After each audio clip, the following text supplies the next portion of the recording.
Amoras na vinha, a amargura é lepra espiritual. Mensagem do dia 28 de outubro de 2016. Que o Senhor nos ajude a mudar nossos hábitos venenosos com sabedoria de vida e alegria. Amém? Meus amados moradores do coração, eu não posso enfatizar demasiadamente o poder da amargura. Este é um espírito muito sutil e penetrante. Ele contamina todas as bênçãos em nossas vidas. A nossa saúde, o nosso pensamento, nossas emoções, nosso relacionamento uns com os outros. E por Deus, se você tem amargura que está te envenenando a cada dia, este vírus põe para fora tentáculos que infectam todas as áreas de nossas vidas. É um cancro espiritual que permeia todo o sistema. Por exemplo, se a amargura está em nosso estômago, ela se espalha para centenas de pequenas glândulas do corpo. Os pulmões, o fígado, o pâncreas, cérebros, ossos e peles, pés, pernas, pescoço, costas, braços e as mãos, até que o corpo espiritual, físico e emocional seja completamente envenenado. Já está escrito que um coração alegre promove a cura, mas o espírito abatido faz secar os ossos. Provérbios, capítulo 17, versículo 22. Observe que a medula óssea é uma das substâncias mais importantes em nossos corpos. Ela produz as células sanguíneas. Assim, a própria essência da vida, que é o nosso sangue, é afetado pela amargura. Quanto mais vivemos, mais amargura permeamos em nosso ser. Estou pessoalmente convencida de que, na velhice, a amargura acumulada envenena nossos corpos inteiros e também suga nossa vida para fora. Assim como o câncer que se alimenta de nossos próprios corpos e rouba todos os nutrientes significativos para a nossa saúde. Graças ao Senhor, há um remédio que é um coração alegre, mas a alegria significa alegria que não podemos fazer em gratidão e agradecimento. E isso está se tornando uma mercadoria sobrenatural nos dias de hoje. Com todas as provas que passamos, temos de encontrar novas formas de relacionamento em nossos ensaios e testes, porque as velhas formas estão nos envenenando. Eu estou começando a entender que a amargura vem sempre quando estamos irritados, impacientes, confusos e julgando. Qualquer emoção negativa permite que a semente venha aos nossos corações. Um demônio vem com ela, e depois que a raiz de amargura é recebida, ela sufoca a luz do Senhor, sua graça e nossa fé. Isso acontece imediatamente e sem o nosso consentimento. É por isso que os demônios são tão eficazes quando trazem desordem. Reagimos com irritação imediata e vem o demônio da amargura e com sua semente, juntamente com abundância de fertilizantes para começar. Se você permitir esta semente germinar e não se arrepender, pedindo por misericórdia e graça do Senhor para se livrar dela imediatamente, será tarde demais.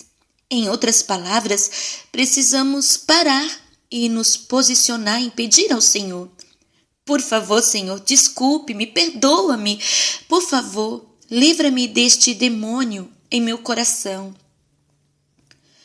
Nós, já infectados, começamos a nos enfraquecer se nós deixarmos que ele se sente lá. Os pensamentos negativos também começam a se multiplicar, até não podermos mais nos concentrar no que estávamos fazendo, porque a nossa raiva estará crescendo a cada minuto.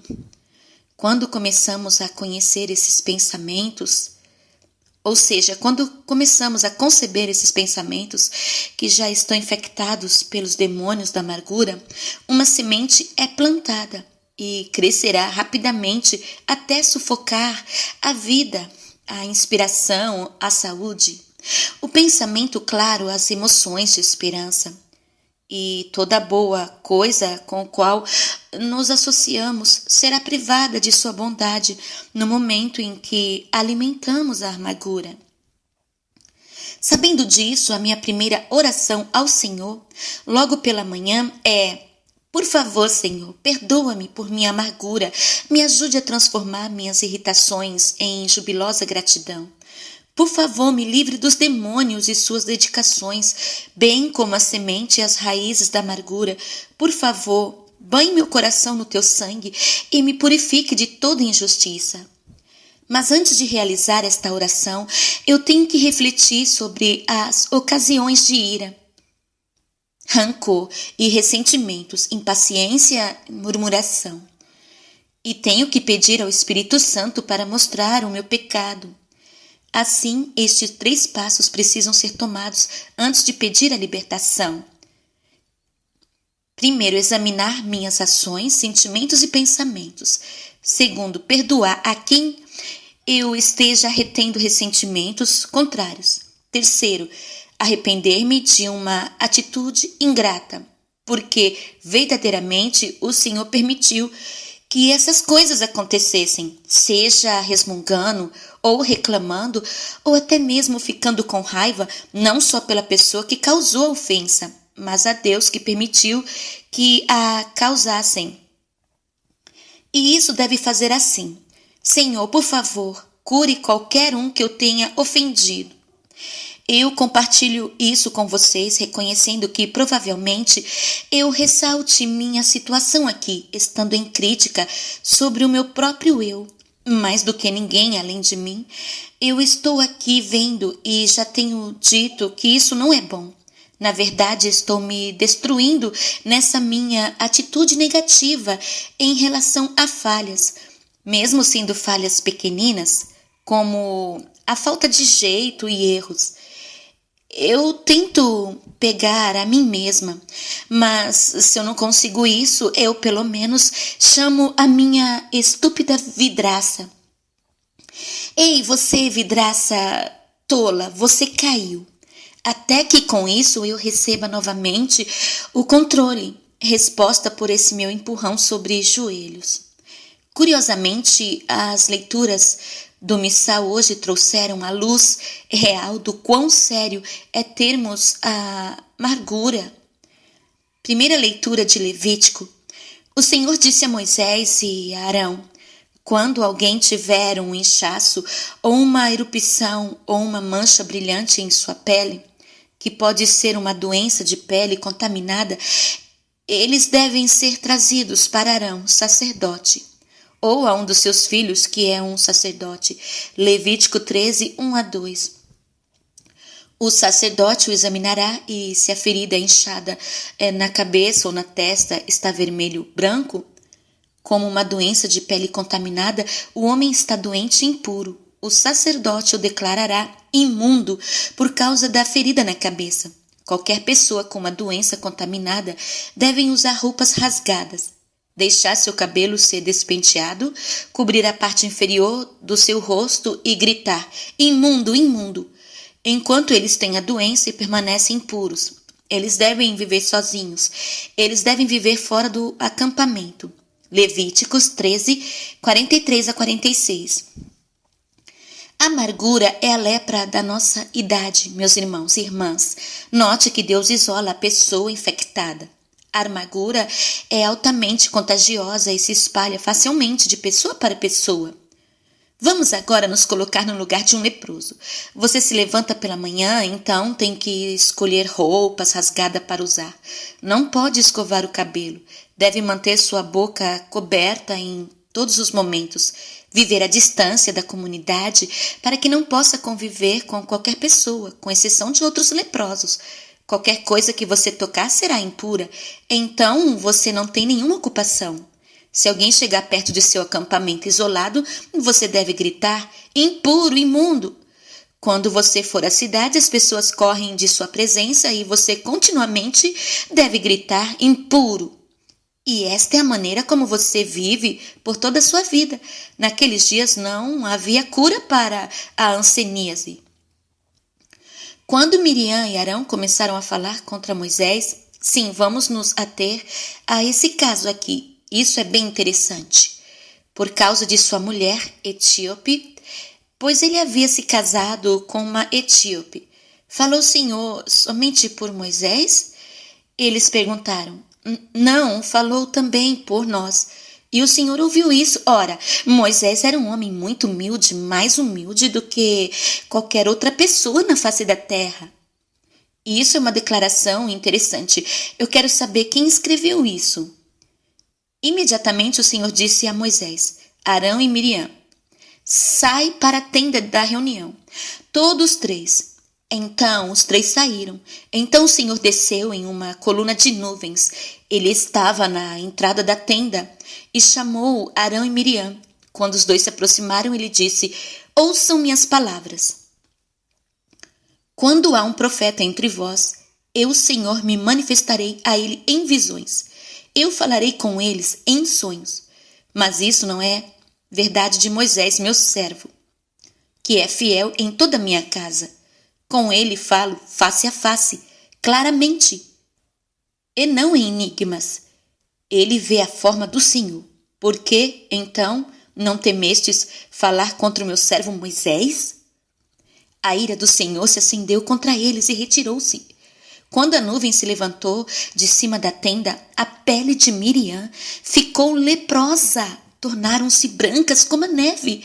Arão se virou para ela e vi que ela tinha uma doença de pele contaminada. E ele disse a Moisés, por favor, meu senhor, peço-lhe para não realizar contra nós o pecado que tão tolamente cometemos. Não seja ela como um morto que, saindo do ventre de sua mãe, a metade da sua carne já está consumida. Clamou, pois, Moisés ao Senhor, dizendo, ó Deus, rogo-te que a cures. E disse o Senhor a Moisés, se seu pai cuspir em seu rosto, não seria envergonhado 7 dias? Estaria fechada 7 dias fora do arraial, e depois a recolhe. Assim Miriam esteve fechada fora do arraial por 7 dias, e o povo não partiu até que recolheram a Miriam. Números 12, 1 a 15.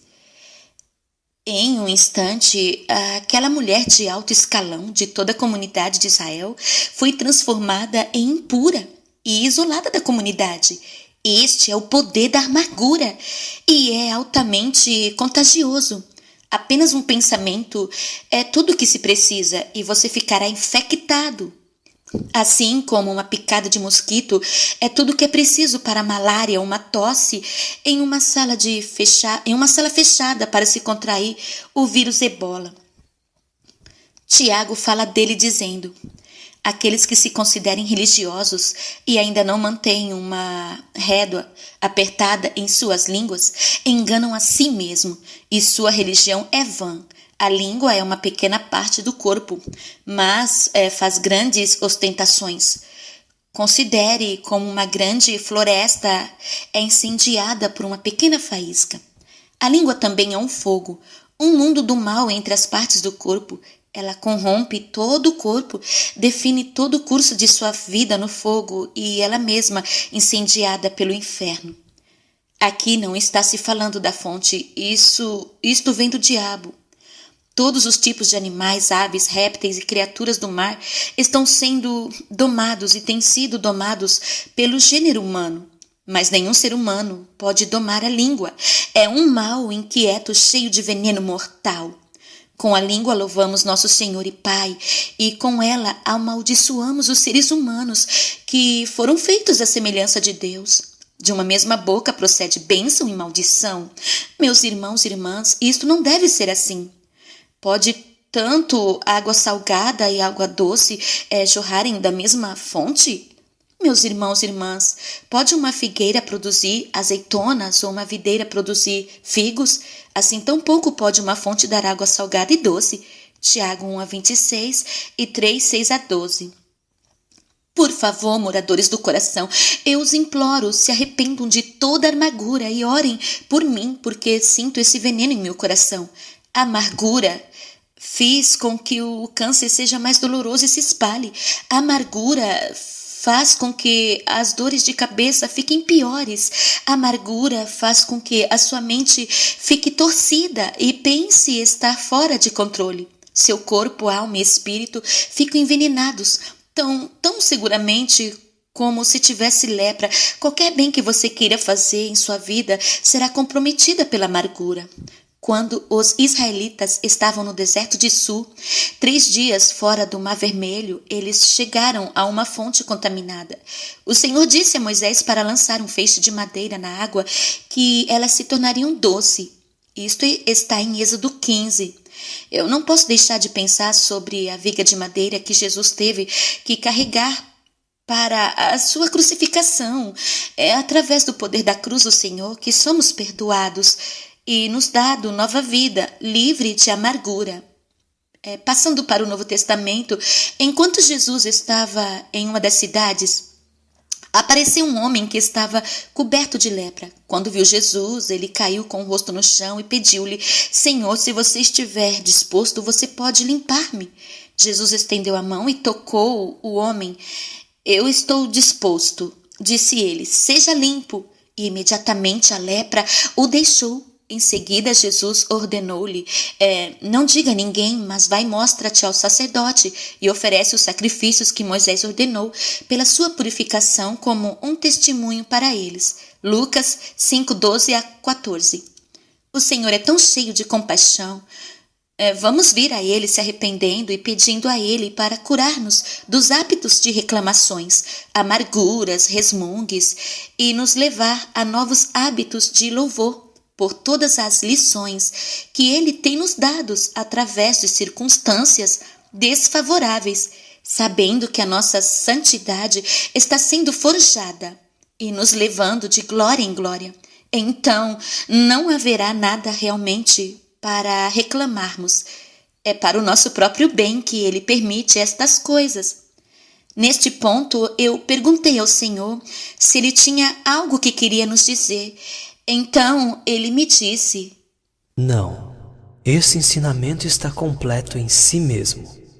Estejam verdadeiramente ouvindo estas palavras e façam uma resolução em seus corações para colocarem de lado todo o resmungue, ressentimento e amargura. Façam uma resolução firme, queridos. Este é o número 1 da invasão de Satanás para tornar as vossas vidas azedas. Ele ganha o seu consentimento quando lhe causa problemas. Sua raiva é o seu selo de aprovação para o dom dessa semente amarga que conta com um demônio para cuidar dela no jardim de seus corações. Você pode imaginar como o jardim do seu coração parece quando está cheio de amargura? Posso dizer-lhe, já não é mais um jardim. Em vez de um emaranhado de espinhos e abrolhos que não se pode percorrer, muito menos sentar-se, não há flores lá. Não há frutos, apenas emaranhados de vadios arbustos com espinhos afiados, cujas pontas estão envenenadas. Não há descanso ou alimentação neste jardim. Ao contrário, é uma representação do inferno na terra. Isso, sim, é o que acontece com a alma que entretém a amargura. Toda a vida é sufocada.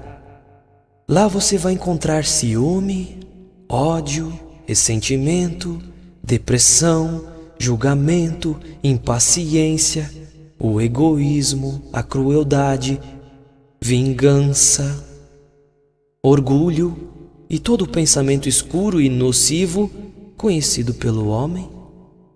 Quando a semente entra, ela encontra um bom solo e lentamente estende as suas raízes. No início, a alma não pode estar ciente de que algo dentro dela foi comprometido. Quando os demônios tendem a esta planta, as raízes se espalham para diferentes áreas da sua vida. Eles esperam pela oportunidade de que precisam para assumirem a alma. Talvez seja o adultério, ou a perca de uma criança, ou a perca injusta de um emprego, câncer, ou doença grave, falsa acusação ou traição. Uma vez que o incidente ocorre, as raízes colocam para fora seus brotos que podem ser sentidos por ressentimento e raiva. Em seguida, eles se tornam perceptíveis. Eles sufocam e rejeitam o meu amor, e a alma se torna mais e mais amarga e endurecida. Em seguida, as frutíferas e prolíficas videiras, provenientes do viticultor, não podem produzir uvas de escolha, porque tudo que é bom e saudável nas plantas foi sufocada pelos espinheiros. Assim, embora você pense que está permanecendo na videira e produzindo frutos, na realidade você está permanecendo nos espinhos do inferno, em amargura. Vinde a mim, meus filhos. Confessem todos esses sentimentos e deixe-nos resolver isso juntos. Vamos limpar a vinha e queimar os espinhos no fogo da caridade. Então eu irei trabalhar com vocês para restaurarem um jardim frutífero e perfumado que possamos caminhar juntos e planejarmos para uma nova vida, trazendo assim novos frutos. Podemos fazer isso juntos, se você quiser. Você deve fazer um ato da vontade e segurá-lo em todas as circunstâncias. Podemos começar hoje a levar uma vida de celebração e ações de graças, sabendo sem dúvida que todas as coisas cooperam para o bem quando você está em mim e eu estou em você.